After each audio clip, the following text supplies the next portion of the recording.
Yo, what's going on, guys? And today, of course, let me clear that throat. Talen Horton-Tucker is now a Chicago Bulls, which I actually love. And I just literally got home from class. As you guys know, I'm doing my PhD. It's night school. Doing a little damn it, said that wrong, SSPS. But either way, Talen Horton-Tucker, partially guaranteed deal. Kind of similar to what like Mac McClung signed earlier, which we're also releasing a video on. But Charania dropped the news. Let's just talk about it. He's actually a native from Chicago, so kind of a homecoming. He's going to basically fight for a roster spot. He was probably incentivized by them with the guaranteed money, which means like, oh, you might not make the team, but we'll give you some money to come out here and be a training camp guy, and you'll have a better chance of making the team than somebody else.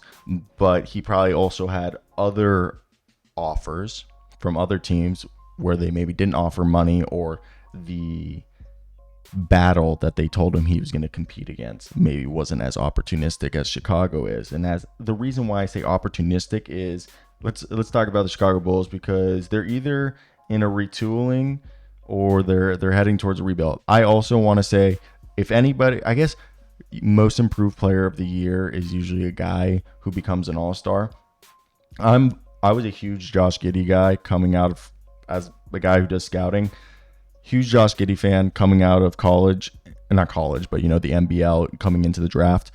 Misspoke there, but you guys know, when he came out of Australia. And I legitimately think that, you guys remember and Lonzo Ball is a way better defender, but offensively, Josh Giddey is going to be able to help. I really think that people don't remember, the Bulls were like 20-5 during that span before, or like some insane record. They're like the number one seed in the East, or they're one of the best teams on both sides of the ball.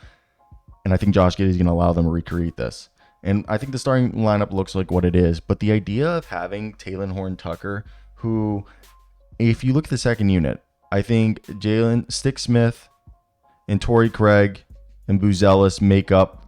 There isn't really like a pure backup power forward center. And I know Kenneth Lofton's out there. And if you look realistically at this team, one of these guys are going to have to be on a two-way. I think Kenneth Lofton and Beatham are fighting for that last two-way spot.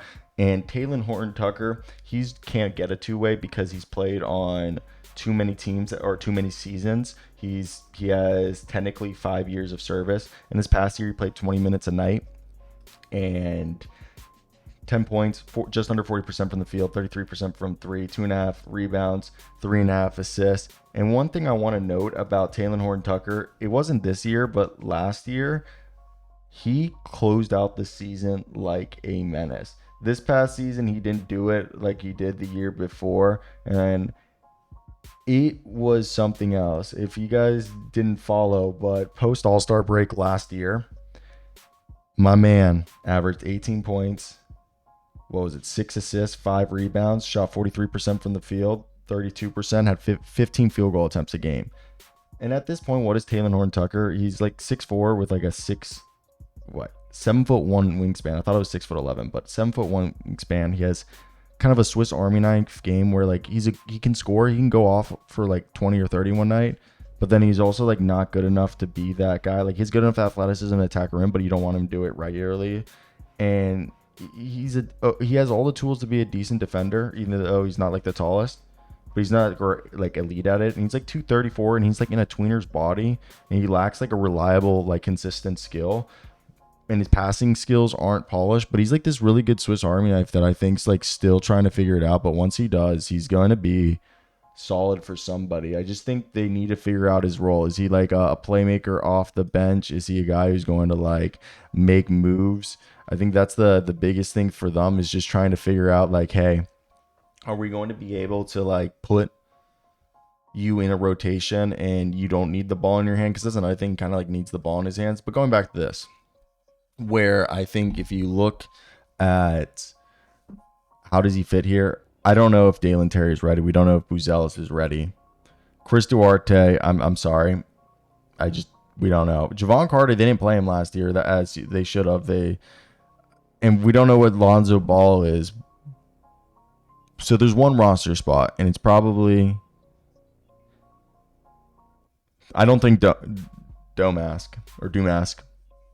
is going to make it. I do like him as a guy who's going to be on the G League team. He's probably competing with the two-way spot. They still could cut one of the guys who have a two-way contract to give, either Domask beats him or Kenneth Lofton it. However, I really think they should cut like Julian Phillips and have Talen Horton-Tucker. They don't lose anything.